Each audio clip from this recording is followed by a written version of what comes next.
Hello नमस्ते, मेरा नाम शांक त्रिवेदी है। मौसम हसीन है और ये जियोमॉर्फोलॉजी सीरीज़ का 10वां वीडियो है। आज का शीर्षक है वॉल्केनिज्म। इस वीडियो से संबंधित जो पीपीटीज हैं, ये प्रेजेंटेशन स्लाइड्स हैं, इसकी लिंक डिस्क्रिप्शन में मिल जाएगी। हम लोग बात करते हैं भूकंप की, ज्वालामुखी की, ज्वालामुखीयता की। ये होता क्या है वॉल्केनिसिटी या वॉल्केनिज्म? असल में हम लोगों ने प्लेट टेक्टोनिक में पढ़ा कि क्या होता है कि जब एक प्लेट दूसरी प्लेट के नीचे जाती है, टकराती है, तो जो हैवी डेंसिटी वाली जो जो होती है प्लेट, मतलब कि भारी होती है, वो हल्की प्लेट के नीचे धंसने लगती है। जब हल्की प्लेट के नीचे धंसेगी तो जाहिर सी बात है ताप दाब में बढ़ोतरी होगी, तो जो चट्टान होगी वो पिघल जाएगी। पिघलने के बाद क्या होगा कि वो कहीं पे जमा हो जाएगी। उस लिक्विड फॉर्म में जो चट्टान है उसको मैग्मा बोल लेंगे, और किसी चट्टान के बीच में वो फंसेगी, उसको हम लोग मैग्मा चैम्बर बोलेंगे। वहाँ से क्या होगा कि भाई, चूंकि वो लिक्विड फॉर्म में आ गई है, काफ़ी एयर प्रेशर है, काफ़ी गैसेस का प्रेशर है, तो जैसे कुकर होता है ना, जब गर्म होता है तो सीटी बजाता है और उससे एयर निकलती बाहर। वैसे ही क्या होता है कि जो क्रस्ट होती है उसकी कमज़ोर हिस्से को वो मैग्मा तलाशता है कि कहाँ पे क्रस्ट कमज़ोर है, और जहाँ पे वो क्रस्ट कमज़ोर होती है वहाँ पे वो मैग्मा तोड़ देता है और तोड़ के बाहर निकल आता है, जिसे लावा बोलते हैं। और जो वो पूरी आकृति बन जाती है वो वॉल्केनो की तरीके ज्वालामुखी का रूप ले लेती है, और जो पूरी प्रोसेस है इसको ज्वालामुखीता या वॉल्केनिज्म बोलते हैं। ये क्रिया निरंतर चलती रहती है क्योंकि एक प्लेट का दूसरी प्लेट के नीचे जाना निरंतर चलता रहता है। इसके अलावा ज्वालामुखियाँ आती हैं, ज्वालामुखी बनते हैं जहाँ पे एक प्लेट दूसरे प्लेट से दूर जाती है। तो वहाँ पे क्या होता है, ज़मीन का कंस्ट्रक्शन होता है। जब एक प्लेट दूसरे से जाएगी दूर, तो जाहिर सी बात है नीचे का स्टोनोस्फियर जो है लावा निकालेगा, बाहर आएगा और वहाँ पे इरप्शन होगा। लेकिन वो जो है वो होगा एक प्रकार का शांत काम तरीके से, और जब डिस्ट्रक्शन होगा वहाँ पे एक हैवी तरीके का विस्फोट होगा। इसके अलावा भी ज्वालामुखी बनते हैं जहाँ पे हॉट स्पॉट बनते हैं, जहाँ पे रेडियो एक्टिव मटेरियल की मात्रा ज़्यादा हो जाती है, तो टेम्परेचर बढ़ जाता है, नीचे की चट्टानें पिघल जाती हैं। जब चट्टानें पिघल जाती हैं तो वो अपने आप को ढूंढती हैं, जगह तलाशती है अपने आप को बाहर निकालने के लिए, क्रस्ट पर पहुंचाने के लिए। क्योंकि जाहिर सी बात है चट्टान पिघलेगी तो उसके अंदर का जो वाष्प है, जल वाष्प है, वो भी मतलब वो प्रेशर क्रिएट करेगा, गैसेस प्रेशर क्रिएट करेंगी, तो वो प्रेशर को हैंडल ना वजह कर पाने की वजह से वो अपने आप को बाहर निकालने की कोशिश करता है। तो उसी को बोलते हैं हम लोग ज्वालामुखी। तो ये समझना कोई बड़ी चीज़ नहीं है, और ये डेफिनेशन के हिसाब से ये लिखा है, वॉल्केनिज्म और volcanicity is the phenomena of eruption of molted rock is called magma. इसको जो पिघली हुई चट्टान है उसको मैग्मा बोलते हैं, जैसा मैंने बताया।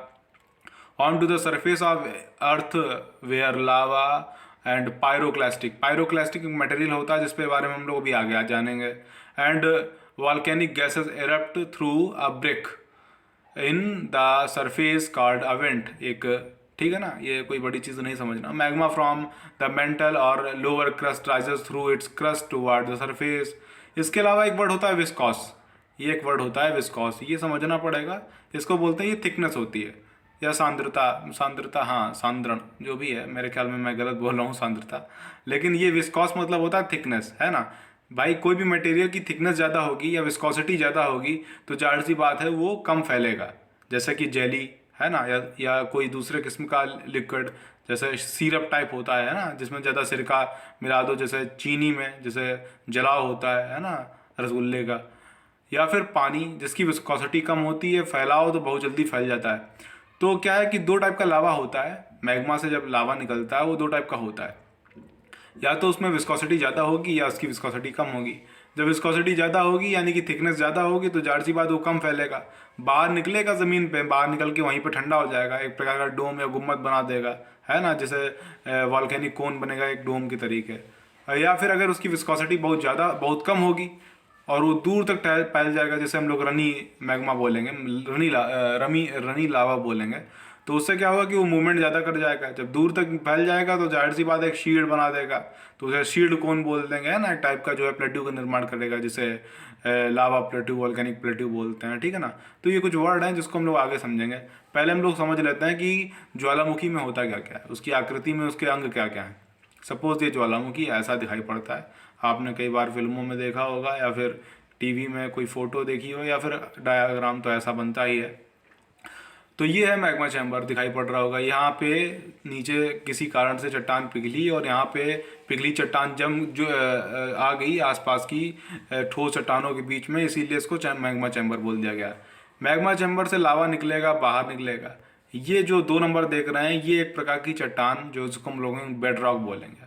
बेड रॉक क्यों बोलेंगे? क्योंकि अपनी जो पृथ्वी की सतह की चट्टान है, क्रस्ट का जो ऊपरी हिस्सा है, इसी इसको स्ट्रेटा या बेड रॉक बोलते हैं। ठीक है, ये 3 नंबर, ये इसको बोलेंगे वेंट। ये जो है नली है, जिस नली, इस पाइप को बोल देंगे इसे आप पाइप, इस पाइप के थ्रू लावा निकल रहा है ना। इसके अलावा ये 4 नंबर, ये जो है बेस है, ज्वालामुखी जहाँ से शुरू होता है ना। इसके अलावा हम लोग देखेंगे इसके अलावा क्या क्या है। और 4 नंबर कहाँ है भाई? सपोज 4 हो गया, 5 नंबर कहाँ है? ये 5 नंबर है, इसे हम लोग बोल देंगे सिल। सिल क्यों बोलेंगे? क्योंकि जैसे सिल होता है ना, सिल्ली जिसको बोलते हैं, बर्फ की सिल्ली, तो सिल मतलब जो बेड रॉक होती है, बेड रॉक मतलब ये स्ट्रेटा, इसके समानांतर जो चट्टान, समानांतर जब लावा लावा जमता है तो उसे सिल बोलते हैं। लेकिन आप बोलेंगे समानांतर तो नहीं है, असल में आप बगल में जो डार्क कलर की चट्टान देख रहे हैं उसके समानांतर है नहीं है, इसलिए इसको सिल बोलते हैं। क्योंकि भाई स्ट्रेटा है हॉरिजो, अभी ये तो हॉरिजॉन्टल है, ये जो 2 नंबर वाला देख रहे हैं येलो कलर का, ये तो हॉरिजॉन्टल है। अभी यहाँ पे सिल बनेगा तो इसके बराबर में लेटा होगा, हॉरिजॉन्टल रहेगा, है ना। जब यहाँ पे लावा निकलेगा वो हॉरिजॉन्टल, सपोज ये लावा निकला, ये हॉरिजॉन्टल फॉर्म में है तो इसलिए इसको सिल बोल दिया गया है ना। अब चूंकि यहाँ पे क्या है कि अब बेड रॉक मुड़ गई, तो जब बेड रॉक मुड़ गई तो सिल भी मुड़ गया, इसलिए सिल बेड रॉक के समानांतर पैरेलल होता है, यही सबूत है सिल को पहचानने का, तो इसको सिल बोलेंगे। और जो बेड रॉक के जो है पैरेलल नहीं होता है, जो उसके समानांतर नहीं होता है, उसके वर्टिकल में होता है, उसको हम लोग बोलते हैं डाइक। ये डाइक है। इन डाइक्स में और सिल में हीरे मिलते हैं नॉर्मली, क्योंकि जो हीरे होते हैं वो ज़मीन के नीचे बनते हैं, और क्योंकि हाई टेम्परेचर और प्रेशर चाहिए होता है, फिर ज्वालामुखी के द्वारा बाहर निकल आते हैं।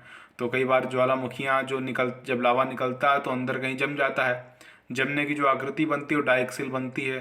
तो उन डाइक और सिल जो होते हैं उन खोद कर, ज्वालामुखी कोन के पास खोद कर जब डाइक सिल मिलते हैं, उन्हीं के द्वारा, उन्हीं में हमें हीरा मिलता है। नहीं तो हीरे तक पहुंच पाना आसान नहीं, क्योंकि हीरा ज़मीन के नीचे 300 किलोमीटर गहराई में बनता है, जहाँ तक पहुंच पाना हम लोगों के लिए बस की बात नहीं है ना। इसके अलावा आप जो लाइट कलर का मटेरियल देख रहे हैं, ये एशेज हैं, वो ज्वालामुखी से जो राख निकलेगी वो जम जाएगी। और जो डार्क कलर देख रहे हैं ये एक प्रकार का लावा है जो जम गया, ये लेयर के रूप में है ना, एशेज और लावा इस टाइप का जमाव है। इसके अलावा हम लोग बात करें तो ये जो एक कोन देख रहे हैं, एक तो ये बहुत बड़ा कोन है ना, ये पूरा कोन है, और एक ये कोन है जो ज्वालामुखी में ही बन गया है, इसको बोलते हैं पैरासाइट कोन। ठीक है ना, ये पैरासाइट कोन है। ये जो 12 नंबर देख रहे हैं, येलो कलर का लावा निकल रहा है, इसे लावा फ्लो बोलेंगे।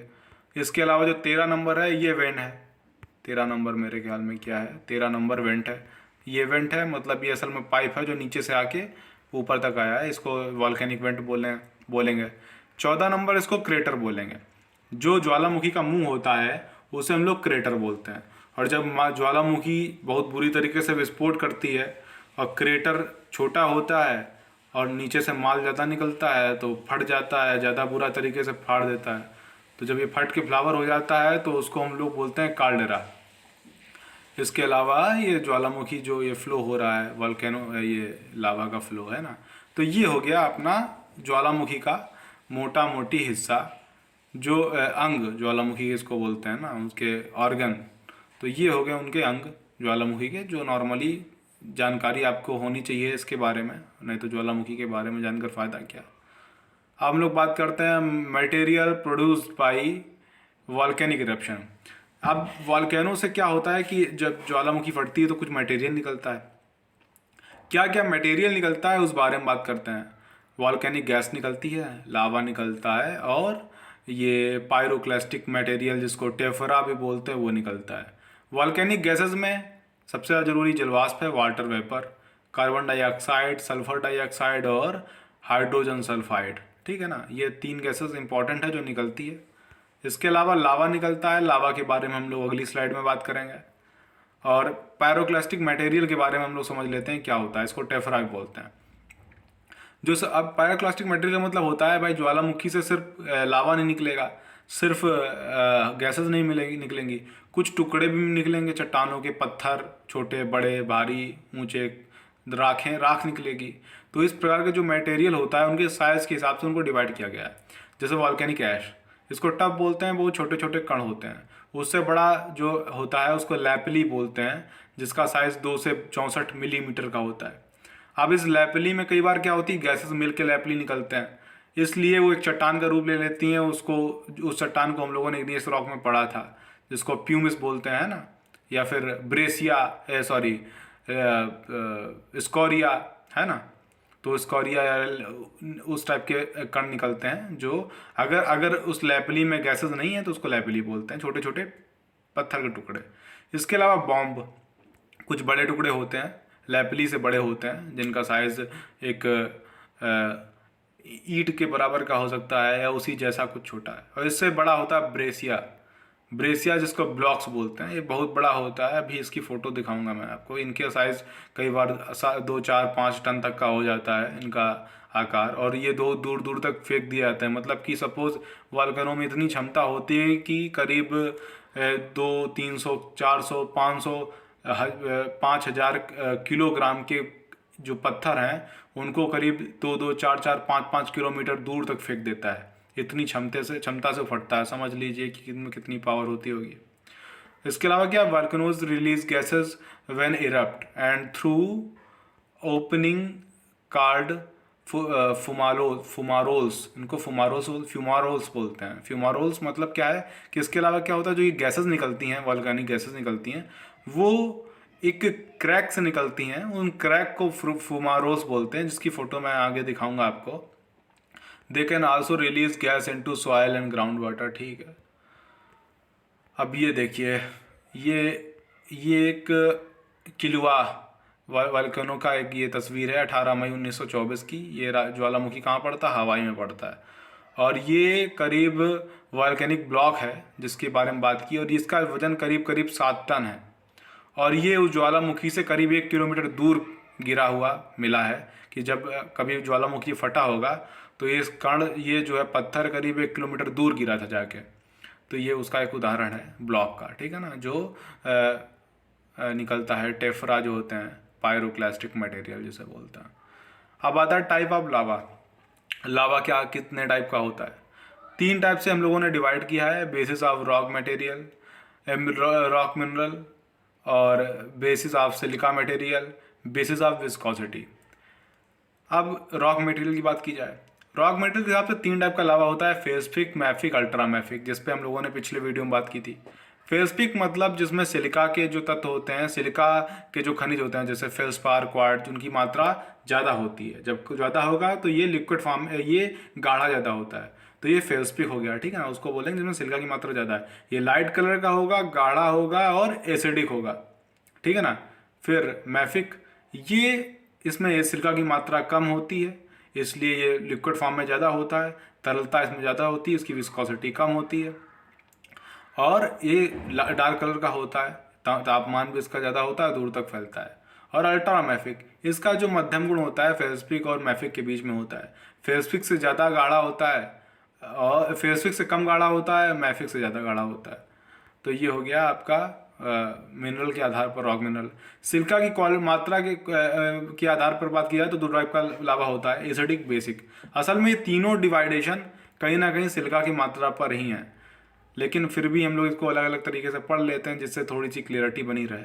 एसिडिक लावा, जिसमें सिलिका की मात्रा ज़्यादा होगी तो वो एसिडिक लावा होगी, जिसका पीएच जाहिर सी बात है कम होगा, 7 से कम होगा। जिसका 7 से ज़्यादा होगा वो बेसिक होगा, जैसे बसाल्ट। और एसिडिक में आ जाएगा ग्रेनाइट, ठीक है। इसके अलावा विस्कोसिटी की बात करें तो विस्कोसिटी के हिसाब से 2 टाइप के लावा होते हैं, फहोए और आ लावा। ये 2 टाइप के लावा का डिवाइडेशन किया गया है। ये हवाईयन लैंग्वेज की भाषा है हवाईयन भाषा, उसके हिसाब से, क्योंकि वहाँ पे जब इरप्शन होता है हवाईयन लावा ज्वालामुखी से, तो 2 टाइप के नॉर्मली लावा निकलते हैं। तो जो फहोए जो लावा होता है ये गाढ़ा होता है, इसकी विस्कोसिटी ज़्यादा होती है। और आ लावा ये कम गाढ़ा होता है, इसकी विस्कोसिटी कम होती है। असल में फहोए जो लावा होता है वो आ लावा से करीब करीब 10 गुना ज़्यादा गाढ़ा होता है। इसके अलावा एक होता है जैसे पिलो, है ना, लावा पिलो होता है, जिसमें क्या होता है कि कई बार ज़मीन के नीचे ओशन में इरप्शन होता है, समुद्र में, तली में, और वहाँ पे लावा निकलता है, जल्दी से ठंडा हो जाता है क्योंकि पानी की वजह से। तो ऊपर का जो परत होती है वो ठंडी हो जाती है, अंदर की जो परत होती है वो ठंडी देर में हो पाती है, तो तकिए का रूप ले लेती है, उसे लावा पिलो बोलते हैं। टाइप ऑफ वॉल्केनोज की कितने प्रकार की होती है, किस प्रकार की होती है? 2 प्रकार की डिवाइडेशन है, on the basis of activity, on the basis of eruption. Activity मतलब उनकी कितना उनकी एक्टिव है, कितना नहीं है। 3 टाइप के ज्वालामुखी होते हैं ये, एक्टिव, डॉर्मांट और डेड। जो सक्रिय हैं वर्तमान में, जिनमें लगातार इरप्शन हो रहा है डेली या हफ्ते भर में, 1 महीने में, 2 साल में, वो एक्टिव हैं, तो उनको एक्टिव ज्वालामुखी बोलते हैं। जैसे स्टॉर्मबोली, जिसको भूमध्य सागर का लाइट हाउस भी बोलते हैं, क्योंकि डेली इतना इरप्शन करता है। लॉर्ड ऑफ रिंग्स देखा होगा, उसमें उस टाइप का ज्वालामुखी दिखाया गया, एक्टिव ज्वालामुखी। डॉर्मांट ज्वालामुखी वो होता है जो प्रसुप्त कंडीशन में होता है, अभी तो विस्फोट नहीं हुआ है लेकिन आगे हो सकता है। और जो डेड ज्वालामुखी हैं, जैसे को सुल्तान बोल सकते हैं हम लोग ईरान का, अब यहाँ पे घर बन गए, ज़मीन बन गए, पेड़ पौधे निकल आए, झीलें बन गई, आपको मालूम है नहीं यहाँ पे कि वो यहाँ पे ज्वालामुखी रहा भी होगा। तो इस प्रकार के ज्वालामुखी होते हैं dead Jwalamukhi. On the basis of eruption के हिसाब से 2 टाइप के होते हैं, सेंट्रल और फिशन। 2 टाइप के उद्गार होते हैं, या तो केंद्र से उद्गार होगा, जो अभी हम लोगों ने ज्वालामुखी देखी थी, कहाँ गई ये ज्वालामुखी में आप देखेंगे केंद्र से उद्गार हुआ, एक उद्गार हुआ है ना, इसको बोलते हैं जो है सेंट्रल। और जैसे इसमें पैरासाइट शंकु बन गया, तो एक ये भी पैरासाइट कौन है, एक यहाँ से इस क्षेत्र से भी निकल रहा है, इस क्षेत्र से भी निकल रहा है, और 2 4 5 छेद और हों, वहाँ से और निकल रहा हुआ, तो उसको हम लोग बोल लेंगे जो है फिशर। एक जगह से नहीं, 2 3 जगह से लावा निकल रहा है, तो उसको हम लोग बोलेंगे फिशर इरप्शन, है ना। और ये तो सेंट्रल इरप्शन। सेंट्रल इरप्शन जो होता है वो ज़्यादा डैमेज करता है, ज़्यादा खतरनाक होता है, क्योंकि कुकर में 1 सीटी लगी होती है तो ज़्यादा ज़ोर से सीटी बजेगी। अगर 3 4 सीटी लगी होंगी तो जाहिर सी बात है उनकी आवाज़ कम हो जाएगी, क्योंकि जाहिर सी बात है प्रेशर जो है वो 2 3 जगह से रिलीज एक साथ होगा, तो लोड कम पड़ेगा, है ना। ये हो गया अपना टाइप ऑफ वॉल्केनोज। अब बात करते हैं type of volcanic eruption. Volcanic eruption किस टाइप का होता है, इस बारे में बात कर लेते हैं। ये जो है असल में इसकी एक पूरी मैंने ये बना दी है, ये मेरे सर थे, एक बार उन्होंने पढ़ाया था, तो उनका ये क्लासिफिकेशन अच्छा लगा, तो मैंने भी इसे कॉपी किया है आज। तो ये हवाइयन, स्ट्रॉम्बोलियन, विसुविसियन, वॉल्केनियन, पीलियन, ये 4 प्रकार के ज्वालामुखी होते हैं। जैसे हवाइयन तुल्य ज्वालामुखी, स्ट्रॉम्बोलियन तुल्य, विसुविसियन या प्लेनियन तुल्य, वॉल्केनियन तुल्य और पीलियन तुल्य। क्या है, ऊपर से नीचे तक जब जाएंगे तो उनकी क्वालिटी लिखी है, उनकी जो है उनकी जो कैरेक्टरिस्टिक क्या है, ये नाम है वॉल्केनो का। सपोज हवाइयन तुल्य ज्वालामुखी है, ये हवाइयन तुल्य ज्वालामुखी है। इसका इरप्शन कैसा होता है, शांत होता है, काम होता है। लावा टाइप, हाई बेसिक, बहुत ज़्यादा बेसिक होता है, मतलब कि तरलता इसकी ज़्यादा होगी, है ना। और वेरी विस्कोसिटी इसकी बहुत कम है, काले कलर का होगा, डार्क कलर का होगा, जैसे लावा। और टेम्परेचर 1200 डिग्री इसका होता है, तापमान ज़्यादा होता है। स्ट्रॉम्बोलियन पे आओगे तो इसका थोड़ा सा लिटिल एक्सप्लोसिव होगा इरप्शन। लो बेसिक होगा, मतलब जो उसकी लावा का टाइप होगा वो थोड़ा सा क्षारी होगा, उससे कम होगा, लेकिन क्षारी, हवाइयन से थोड़ा सा कम क्षारी होगा, लेकिन क्षारी होगा। और विस्कोसिटी लेस होगी, थोड़ा सा गाढ़ापन हल्का सा आएगा। तापमान 1100 डिग्री होगा। जो विसुविसियन है या प्लीनियन तुल्य ज्वालामुखी, ये थोड़ा सा एक्सप्लोजिव होगा, थोड़ा सा ज़्यादा एक्सप्लोजिव होगा। और जो टाइप ऑफ लावा होगा वो मॉडरेट होगा, मतलब कि ये एसिड और बेसिक के बीच में होगा, करीब करीब 7 का पीएच होगा। और जो उसका विस्कोसिटी होगी वो भी मध्यम टाइप की होगा, गाढ़ापन बीच का होगा। तापमान 1000 डिग्री होगा। इसके अलावा वल्कीनियन, ये वायलेंट होगा, बहुत खतरनाक होगा। और लो एसिडिक होगा, एक मतलब एसिडिक होगा, ये बेसिक नहीं होगा लेकिन कम एसिडिक होगा। हाई, ज़्यादा इसका जो मॉडरेट जो उसका विस्कोसिटी होगी, गाढ़ापन ज़्यादा होगा। और तापमान गिरेगा, 900 डिग्री रह जाएगा। और जो पीलियन तुल्य ज्वालामुखी होता है सबसे ज़्यादा खतरनाक, सबसे ज़्यादा एक्सप्लोजिव, एसिडिक होगा, बहुत हाईली एसिडिक होगा, जिसमें ग्रेनाइट की चट्टानें निकलेंगी, लाइट कलर का लावा होगा। और कम दूर तक फैलेगा, जब फटेगा तो आसपास जमा हो जाएगा और डोम कोन का निर्माण करेगा। इसके अलावा जो हवाइयन है वो शील्ड कोन का निर्माण करेगा, वो दूर तक फैल जाएगा, जैसा मैंने अभी आपको बताया। इसके अलावा ये इसका जो है विस्कोसिटी बहुत ज़्यादा होगी और तापमान गिरेगा, 800 डिग्री इसका होता है तापमान। ये इस टाइप के टाइप्स ऑफ वॉल्केनिक इरप्शन है, आपको मिल जाएगी डिस्क्रिप्शन में लिंक, फ़ोटो भी मिल जाएगी, ये फ़ोटो भी दी गई है, मैंने दी है। ये आपका आइसलैंडियन है या फिर हवाइयन है, करीब करीब एक जैसा इरप्शन होता है दोनों का। तो ये टेक्निकली शील्ड कोन बना रहा है ना, दूर इसका जो कोन है ऊंचा नहीं है क्योंकि दूर तक लावा फैल गया। इसके अलावा ये हवाइयन हो गया, और हवाइयन का ये स्ट्रॉम्बोलियन है, ये थोड़ा सा कोन ऊपर उठेगा। स्ट्रॉम्बोली ज्वालामुखी जैसे इटली में है, जो भूमध्य सागर में पड़ता है। इसके अलावा हम लोग बात करेंगे ये वल्कीनियन की बात करेंगे, तो वल्कीनियन कैसा दिखाई पड़ेगा, वल्कीनियन और पीलियन सॉरी प्लीनियन, ये प्लीनियन थोड़ा सा स्ट्रोम्बोली से थोड़ा सा ऊपर होगा, थोड़ा सा ऊंचा इसका कोन देख रहे हैं ना, क्योंकि ये मॉडरेट इसका जो है होता है, इसका जो लावा कम दूर तक फैलता है, मतलब दूर तक हवाइयन से और स्ट्रोम्बोलियन से थोड़ा सा कम दूर तक फैलता है। और फिर वल्केनियन देखो एक्सप्लोजिव है, खतरनाक है, एक्सप्लोजिव है। और ये प्लीनियन जो कसम से पूरा फाड़ देता है क्रेटर को भी, देख रहे हैं ना कितना बुरी तरीके से एरप्शन हो रहा है उसका, दूर तक लावा फैल रहा है। और ये जो प्लीनियन वल्केनियन होता है, इसका एरप्शन में क्या होता है कि गैसेस ज़्यादा निकलती हैं, दूर तक फैलता नहीं है, ज़्यादा डैमेज नहीं करता है क्लाइमेट के अलावा। अब हम लोग बात करते हैं लैंडफॉर्म की।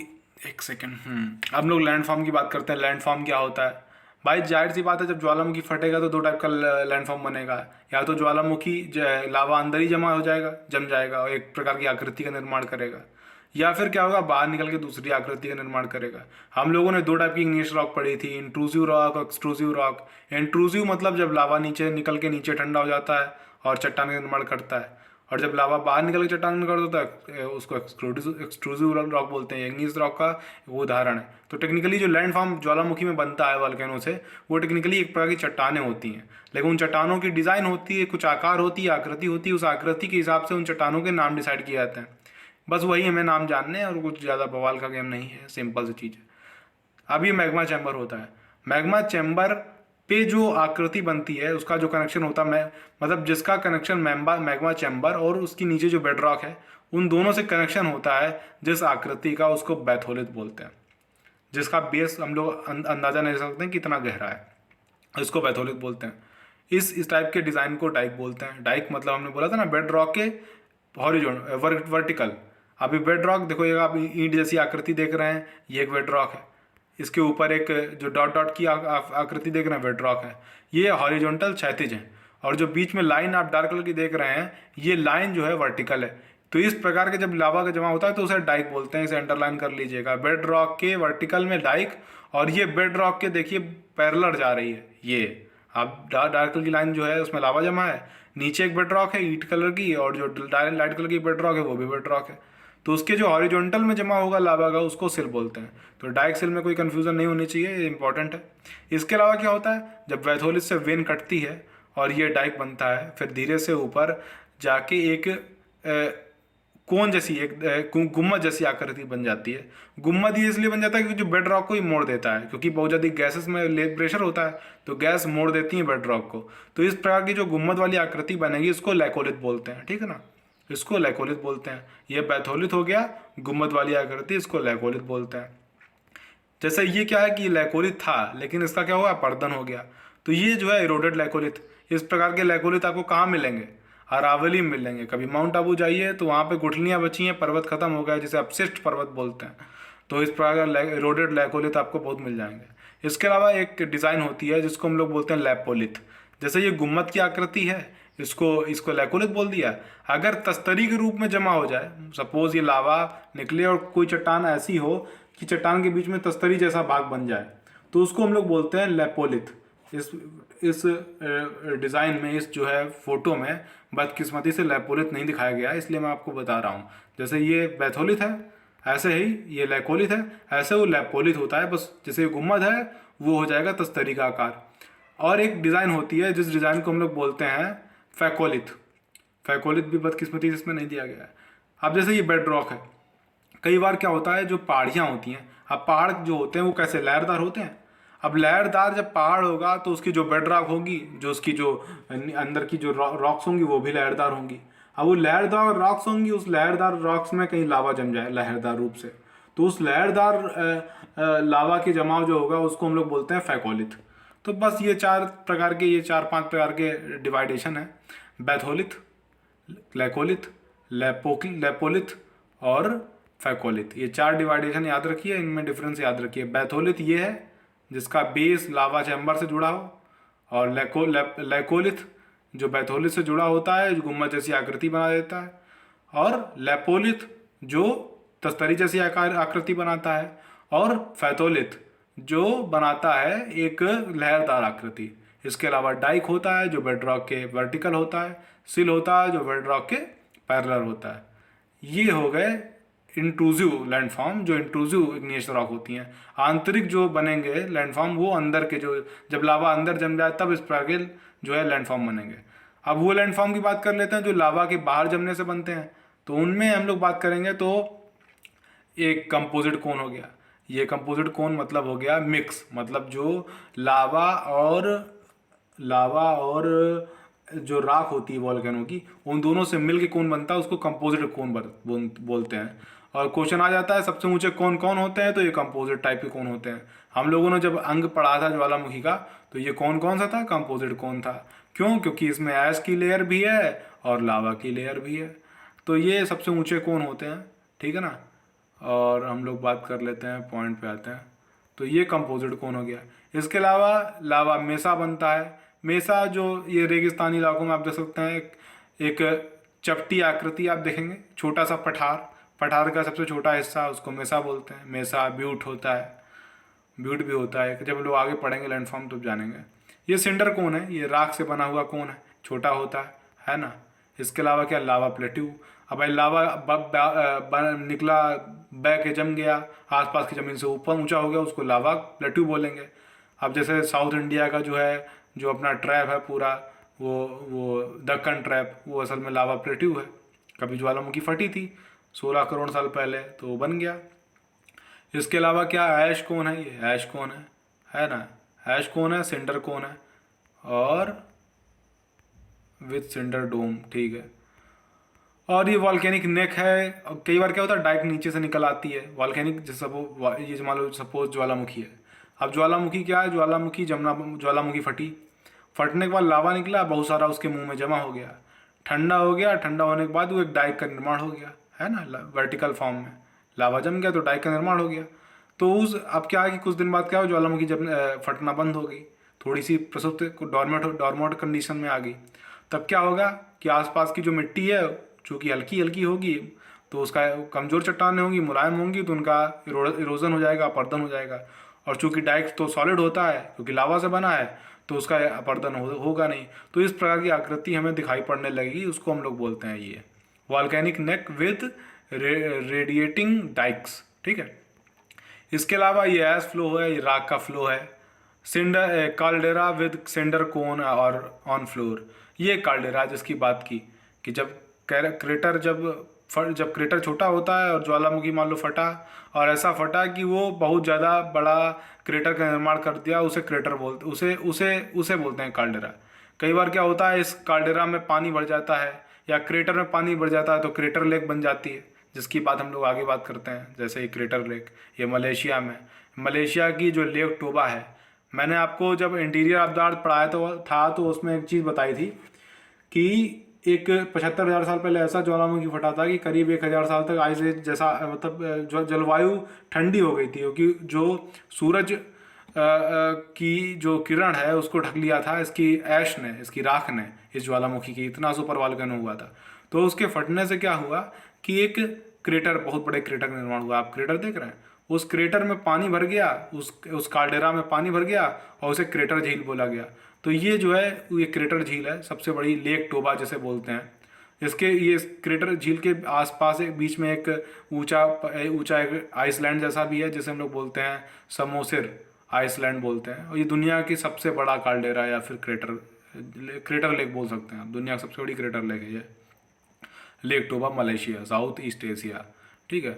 अब ये फुमारोल्स की बात कर रहे हैं, ये हवाईयन फुमारोल्स है जिसकी भी बात कर रहे थे हम, कि जो गैसेस निकलती हैं ज्वालामुखी से, तो ज्वालामुखी में कई बार क्रैक बन जाते हैं, उनसे गैसेस निकलती हैं, जैसे sulphur, hydrogen sulphide, sulphur dioxide और CO2, वाटर वेपर। तो इस प्रकार की जब गैसेस निकलती हैं तो कई बार कुछ ऐसे होते हैं क्रैक्स जिनमें सल्फर डाइऑक्साइड ज़्यादा निकलती है। तो जिसमें सल्फर की मात्रा ज़्यादा होती है जिन क्रैक्स में, उनको फुमारोस बोलते हैं। और आप येलो कलर का देख रहे हैं, ये सल्फर की वजह से है, सल्फर के जमने की वजह से ये येलो कलर का शेप बन गया है ना। तो हम लोग सल्फर प्राप्त करने के लिए फुमारोस का यूज करते हैं। दुनिया भर में सल्फर बहुत ज़्यादा सल्फर जो है वो इन्हीं प्रकार के फुमारोस से प्राप्त होती है। तो ये हो गया फुमारोल।